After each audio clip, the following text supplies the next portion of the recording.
না? ক্লান্ত হয়ে গেছে নাকি অসুস্থ নাকি ওয়াজে বেশি মনোযোগ?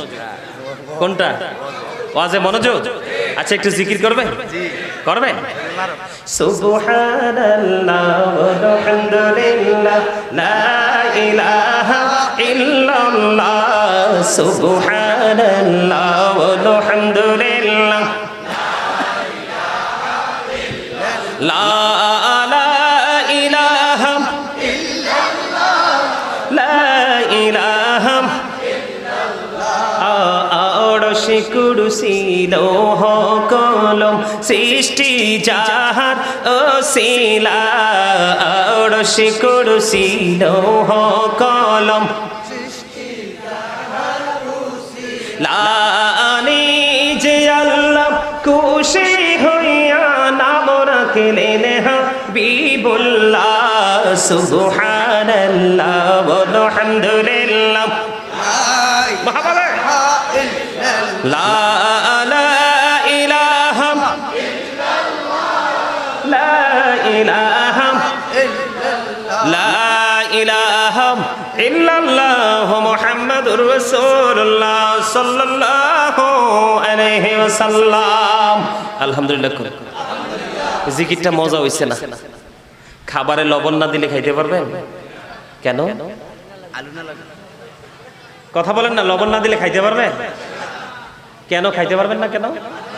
হ্যাঁ হ্যাঁ, ওই যে আমার স্বাস্থ্য ভাই কইছে স্বাদ নাই। Absolutely right answer. এতারা কয় আনু না কইলে কি হয়? লবণ না দিলে কি হয় না? স্বাদ। এই জন্য খাবারটা খাওয়াও লবণ না দিলে যেমনি খাবার খাওয়া যায় না স্বাদ না হওয়ার কারণে, লবণ ছাড়া যেমনি খাবার স্বাদ হয় না, ঠিক তেমনি প্রেমিক হতে না পারলেও কোনো দিন আপনার কাছে আমল ও মজা আপনি করেন। প্রেম না জানলে আল্লাহ রাসূলের প্রেমিকের সাথে সময় দিয়ে প্রেমের ট্রেনিং নেন। কথা কি বুঝতে পারছেন? তাহলে আপনি সফল হতে পারবেন, সাকসেস হতে পারবেন, অন্যথায় সফলতার কোনো সুযোগ নাই। কথা কি বুঝতে পারছেন? আরে ভাই, জিকির করার অর্ডার আল্লাহ কি দিয়েছেন? আল্লাহ বলেছেন তোমরা বসে জিকির করো, শুয়ে জিকির করো, দাঁড়িয়ে জিকির করো, তারপরেও জিকির বন্ধ। ফাযকুরুল্লাহ কিয়ামা, দাঁড়িয়ে জিকির করো, ওয়া কুউদান, বসে জিকির করো, ওয়া আলা যুনুবিকুম, শুয়েও জিকির করো। কার অর্ডার? তারপরেও জিকির বন্ধ করা যাবে না। জোরে জোরে বলেন ঠিক কিনা?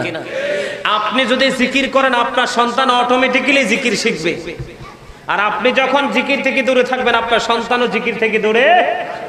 আপনাকে মনে করতে হবে আমি যা করছি একদিকে আমি আমার আখিরাতের পুঁজি করছি, আরেক দিকে আমার আওলাদকে আমি সেই ট্রেনিং দিচ্ছি। এটা আপনি অভিভাবক হিসাবে, বাবা হিসাবে এটা আপনার দায়িত্ব। এটা কি? 2 বছর সন্তানকে বন্ধু দুধ পান করাতে হবে। কয় বছর? এখন এমনও বাচ্চা আছে হতভাগা কপাল পোড়া রে, মা স্তন ভরা দুধ, বাচ্চাকে দুধ বন্ধ খাইতে দেয় না। এটাও একটু বড় হওয়ার পরে এমন বাঁকার বাঁকা হয়, মায়ের ডাক দিলে মাকে কেয়ারও করে না। ঠিক কিনা বলে? সমস্যা কিন্তু এই জায়গায়। সমস্যা কোন জায়গায়? আমি আজকের মাহফিলে বসে বললাম, আল্লাহি আল্লাহর কসম করে বলছি, আপনি আল্লাহ এবং আল্লাহর হাবিবের দেখানো সিস্টেম অনুযায়ী আপনার সন্তানকে মানুষ করেন। এই সন্তান আপনি চাইলেও এটা পথভ্রষ্ট বানাতে পারবেন না। মনে রাখতে হবে, তাল গাছে যেমন তাল আসে, তেঁতুল গাছে যেমন তেঁতুল আসে, আম গাছে যেমন আম আসে, বন্ধু তেমনি ভাবে পিতামাতা যদি মুমিন হয় তাদের সন্তান আল্লাহ রাব্বুল আলামিন তাদের জন্য তোফা উপটোকন উপহার হিসাবে পাঠাবে। আর জোরে কন্যা ঠিক কিনা বেঠি? বন্ধুরে আমার, সন্তানের দায়িত্ব কর্তব্য পালন করতে গিয়ে বর্তমানে অনেক বাবা মা, কন্যা বিশেষ করে মা না, ম্যাক্সিমাম বাবা, কারণ মা সন্তান কানা হলেও সন্তানকে বোঝা মনে করে না। ঠিক কিনা বলেন? বাবা যদি ছেড়েও চলে যায়, মা তার এই কলিজার টুকরাকে বন্ধু কখনো হাতছাড়া করে না। বর্তমান সমাজে একটা দৃশ্য খুব বেশি দেখা যায়, কোন বাবার ঘরে যদি বন্ধু কন্যা সন্তান আসে, তখন সে সন্তানের দায়িত্ব যথাযথ পালন করে না এবং তার বিবির উপরেও টর্চার শুরু করে। আপনাদের এখানে আসেনি? কচুয়াতে আছে। বন্ধু সে বোকা রে, সে বোকা। আমার নবী বলে দিয়েছেন রে কুয়াগান খানবাড়ির জামে মসজিদ প্রাঙ্গণের মানুষ, ও বন্ধু তোমরা সবাই শোনো, কচুয়া সদরের মানুষ, আমার নবী, আপনার নবী দু জাহানের বাদশা নবী সরকারে মদিনা, তিনি জানিয়ে দিয়েছেন বন্ধু, তোমরা কেউ যদি সন্তানকে লালন পালন করার জন্য পোশাক দিচ্ছ, খাবার দিচ্ছ, তাদের সুখী ভালো রাখার জন্য যা কিছু দিচ্ছ, তুমি যদি সওয়াবের আশায় যদি করে থাকো, তোমার প্রত্যেকটা পরিশ্রমের বিনিময়ে তোমার আমলনামায় আল্লাহ রাব্বুল আলামিন সদকার সওয়াব দিবে। আর জোরে বলেন না সুবহানাল্লাহ। সন্তানের দায়িত্ব যথাযথভাবে পালন করতে পারবেন বন্ধু। শুধু যে ছেলে হলে আলেম হবে, শুধু ছেলে হলে আল্লাহওয়ালা হবে, শুধু ছেলে হলেই বুজুর্গ হবে এমনটি নয়। আপনারা একটু নজর দিয়ে দেখেন, ঈসা নবীর নানার নাম হলো বন্ধু ইমরান, ঈসা নবীর নানার নাম হলো হান্না বিনতে ফখজ, তার মায়ের নাম হলো মরিয়ম। ঈসা নবীর মা মরিয়ম যখন তার নানুর গর্ভে, কোথায়?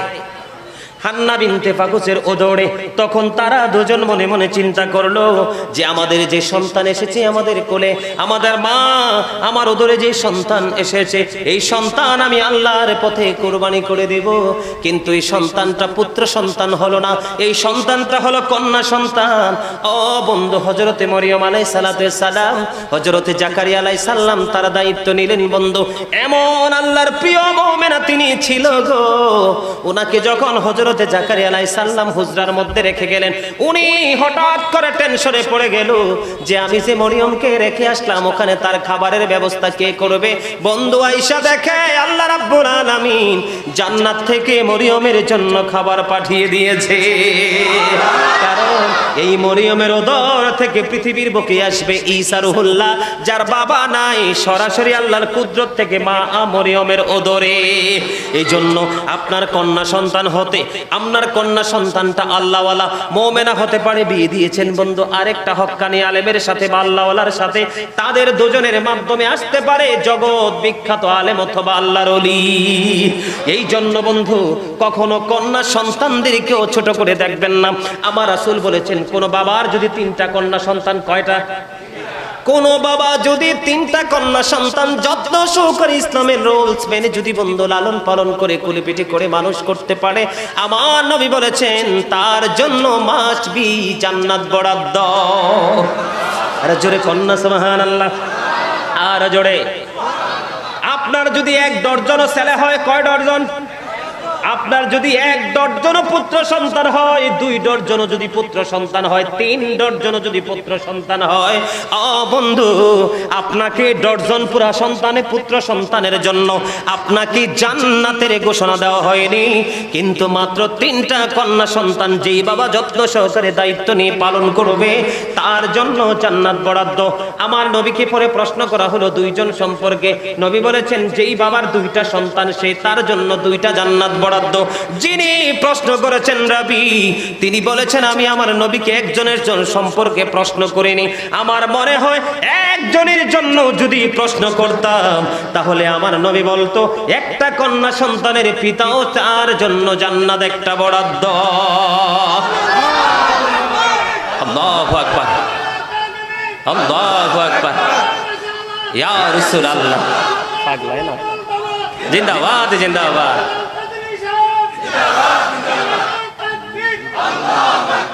বুঝছি, খাতা কলম দেখি বুঝছি আমি। মনু ইয়ে করবো না, টেনশন করে কি জন্য? আপনাদেরকে একটু মজা দেওয়ার জন্য বরিশালের 2 লাইন কইছি আর কি। একটু ভাল লাগছে না? হ্যাঁ, কথা বলেন, ভাল লাগছে না? আমার কাছে সেই মজা লাগে বুঝছেন, যেখানে যাই সেখানকার ভাষায় একটু কথা বললে ওরা খুশি হয়। কি বলছি বুঝতে পারছেন? তা মনু কইতে কইতে দিন শেষ হয়ে দেয়, ঠিক কিনা? আরো জোরে বন্ধুরে আমার। তাহলে কন্যা সন্তানকে অবহেলা করার কোনো সুযোগ আছে নি? আরো জোরে বলেন। বন্ধু বর্তমানে ম্যাক্সিমাম ছেলেরা বাবা মাকে কষ্ট দেয়। বর্তমান প্রজন্মে আপনি অনলাইনে দেখবেন, সংবাদ মাধ্যমে পত্রিকার মাধ্যমে দেখবেন, এবং গ্রামে গঞ্জেও ঘুরে ঘুরে গিয়ে দেখবেন 3টা 4টা ছেলে গ্রাজুয়েশন করে দূরে চলে গেছে, কিন্তু মেয়েটা ছোট্ট কর্ম করে বাবা মাকে বুকে জড়িয়ে রেখেছে। আছে না নাই? বন্ধুরে আমার, কোন বাবার জন্য কোন সন্তানটা বন্ধু নিয়ামত, এটা আপনি আমি জানি না, জানে কে? সময় হলেই কিন্তু গাছ যেমন ফল দেয়, সন্তান যখন প্রাপ্তবয়স্ক হয় তখন বন্ধু সেই নিয়ামত প্রকাশিত হয়। আর যারা বলেন ঠিক না বেঠি? তাহলে ছেলে মেয়ের দায়িত্ব যত্ন সহকারে পালন করতে হবে। আপনি বন্ধু 2 বছর দুধ পান করাবেন, কন্যা সন্তান হোক আর পুত্র সন্তান হোক, দায়িত্ব পালন করবেন। 7 বছরে যখন আপনার সন্তানটা পা দিবে তখন আপনি তাকে নামাজের জন্য তাগিদ দিবেন। কত বছর? 7 বছর যখন হবে নামাজের জন্য তাগিদ দিবেন। 10 বছর যখন হয়ে যাবে নামাজ না পড়লে তাকে প্রহার করবেন, বিছানাটা আলাদা করে দিবেন।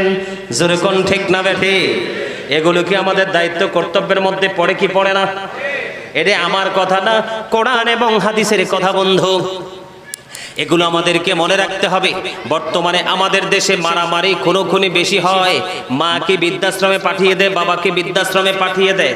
এটার জন্য বন্ধু আমি মনে করব বাবা মার একটু সচেতনতার অভাব রয়েছে। আপনার যেইটুকু আছে, আপনার কি যেইটুকু পরিমাণ আছে বন্ধু, সেইটুকু পরিমাণ আপনি সুস্থ থাকা অবস্থায় সকল সন্তানদের মাঝে আপনি বন্টন করে দিয়ে দিতে হবে।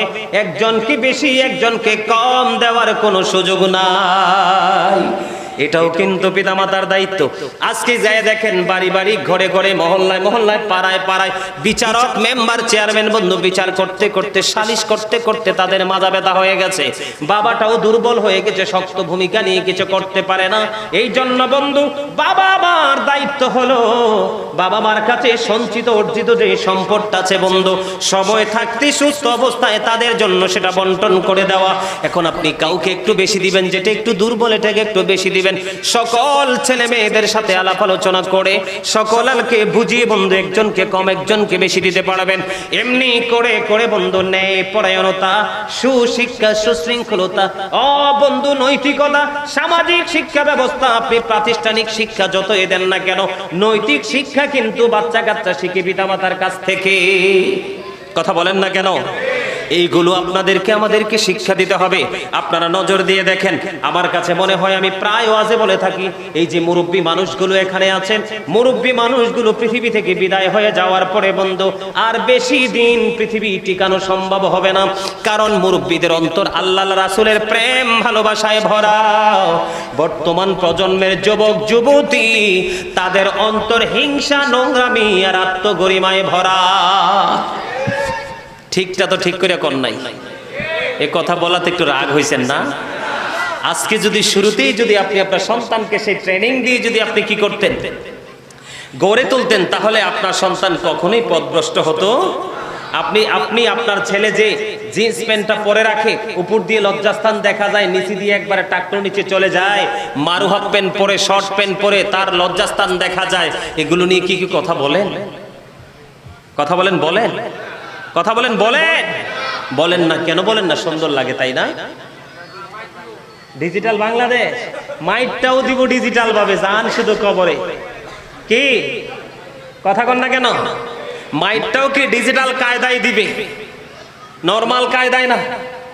আপনি যেই কায়দায় আপনি অপরাধ করবেন ঠিক সেই কায়দায় মাইরও চলবে। তবে বাচ্চারে মাইট দেওয়ার আগে পিতামাতা যদি দায়িত্ব পালন না করে, মাইটটাকে তাদেরকে খেতে হবে। কি আমি যে তখন কথাগুলো বলছি বুঝতে পারছেন আপনারা? আমি সংক্ষিপ্ত করে ছোট ছোট করে কথাগুলো বললাম। এই আজকেরই বর্তমান সমাজে পিতামাতার সাথে গলিহিত আচরণ, নোংরা আচরণের পিছনে একটা মাত্র কারণ, সেই কারণ হলো আপনি সন্তানকে ইসলামের রঙে রঙিন করতে পারেননি। এই জন্য সন্তান পথভ্রষ্ট হয়ে গেছে। আপনি যখন সন্তানের কাছে দুঃখ ভরা মন নিয়ে কোনো কিছু চাইবেন, সন্তান আপনাকে 1 সেকেন্ড দেরি করবেন, আপনাকে বিদায় করে দিবে। কথা বলেন না কেন?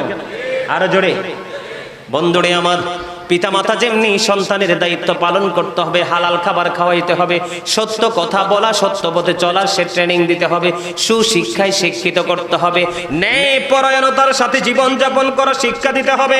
পিতামাতার পক্ষ থেকে সন্তান যেই দৌলত সম্পদ পায়, এর মধ্যে সবচেয়ে বড়, সবচেয়ে বেশি মধুর সম্পর্ক তার মানে বাবার বন্ধু। তুমি তার সাথে উত্তম সুন্দর সুসম্পর্ক রাখবা।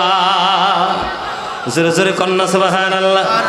মা চলে গেছে, মায়ের বান্ধবী আছে না নাই? এটা আমার নবীর শিক্ষা, ইসলামের আইন। মায়ের আত্মা শান্তি পাবে, মায়ের সাথে উত্তম আচরণ হলো তোমার মায়ের আপন যে বান্ধবী ছিল, যার সাথে চলাফেরা করে মা শান্তি পাইতো, তুমি তার সাথে সুসম্পর্ক রাখবা। এটাই হলো তাদের সাথে উত্তম আচরণ, তাদের সাথে সুন্দর ব্যবহার। এই ব্যবহার আমাদের করার দরকার আছে না নাই? বন্ধুরে আমার, মায়ের অনেক সময় মা অসুস্থ হয় না, কথা কয় না, হয় কিনা? বাবা অসুস্থ হয় কিনা? মা শুকিয়ে যায়। মায়ের পাগল ছেলে হোক বা মেয়ে হোক, মায়ের পাগল ছেলে মায়ের চেহারাটার দিকে তাকাইয়া তাকাইয়া মনে মনে ভাবে, মনিব আমার মায়ের কি হলো গো, আমার মায়ের চেহারাটা শুকিয়ে গেছে, চেহারাটা মলিন হয়ে গেছে, বডিটা শুকিয়ে গেছে, না জানি কি হয়েছে আমার মায়ের। সন্তানের মনের ঘরে রক্তক্ষরণ শুরু হয়ে যায়। এই কথা ভাবতে ভাবতে যখন মায়ের চেহারার দিকে একটা নজর দেবে, আমার নবী বলেছে, সন্তান তুমি তোমার মায়ের চেহারার দিকে তাকাইয়া তুমি কি করেছো, তুমি কি করেছো, চিন্তিত হয়ে গেছো, মায়া লাগছে মায়ের দিকে তাকাইয়া একটাবার নজর দিয়েছো।